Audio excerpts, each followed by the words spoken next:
Nous nous imaginons aujourd'hui qu'il y a eu une Allemagne romantique.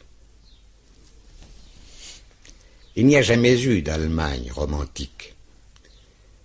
Il y avait plusieurs Allemagnes, bourgeoises, enfermées dans leurs mœurs, et une poignée d'individus qui, à cause de l'hostilité systématique de leur entourage, se sont plus ou moins trouvés rejetés les uns sur les autres, ont lié des amitiés, mais c'étaient des êtres isolés.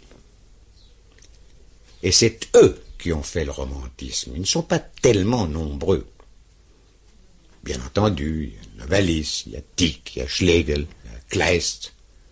Il y a eu à cette époque-là un nombre extraordinaire d'individus qui ont eu des activités voisines, et cette flamme d'esprit qu'était le romantisme, cette insurrection intérieure, ce besoin d'approfondir la connaissance à l'intérieur de soi et non pas à l'extérieur de soi, était cabré contre la direction que prenait la civilisation européenne en général. C'est justement la recherche d'un élargissement des limites intérieures, gagner du terrain contre un monde qui est en train d'envahir de l'extérieur vers l'intérieur de l'individu, qui se sent prisonnier, qui se sent moulé par la société qu'il a autour de lui et empêché.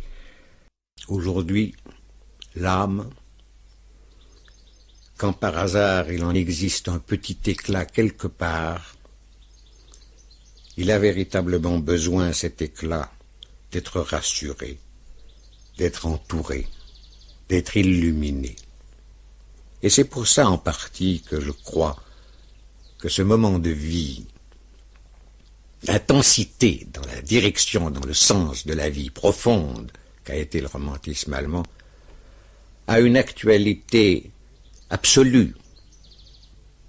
Je veux dire que c'est une énormité de croire, de s'imaginer que l'histoire existe et que le romantisme allemand a eu lieu entre telle et telle date. C'est un état d'esprit et le temps est intérieur. À l'intérieur du temps, il n'y a pas de palier, il n'y a pas de tiroir. Ce qui s'est passé à cette époque-là se passe aujourd'hui tout aussi bien, c'est fraternel et c'est exactement la même chose.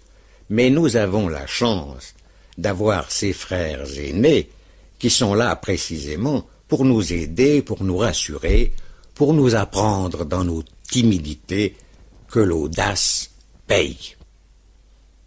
Que vivre sans audace, vivre dans la platitude, vivre dans l'abandon, c'est cultiver la mort dans une espèce de paresse grise, épouvantable. C'est une injure qu'on fait à tout, à soi-même pour commencer. Enfin, je ne comprends pas comment les gens qui se laissent manipuler par le monde extérieur, qui se laissent conditionner, peuvent se raser tous les matins sans cracher sur le miroir où ils voient leur visage, en se rappelant qu'ils ont été à un moment donné des enfants ou des adolescents, qu'ils ont touché quelque chose d'eux-mêmes et que c'était en fonction de ce quelque chose qu'ils devaient vivre en lui gardant d'une manière ou d'une autre une certaine fidélité. Tout commence dans la personne, tout existe à l'intérieur de cette personne et finalement il n'y a rien d'important dehors.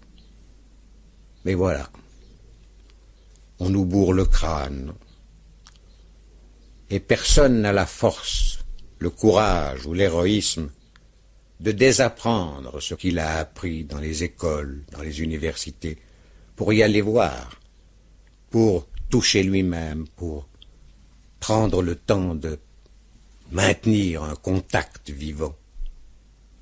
Alors on vit dans l'abstrait, Et on mâchonne des mots, on aligne des phrases, et on se plaint de s'ennuyer. Comment voulez-vous qu'on ne s'ennuie pas lorsqu'on sort de l'existence pour vivre dans l'abstrait?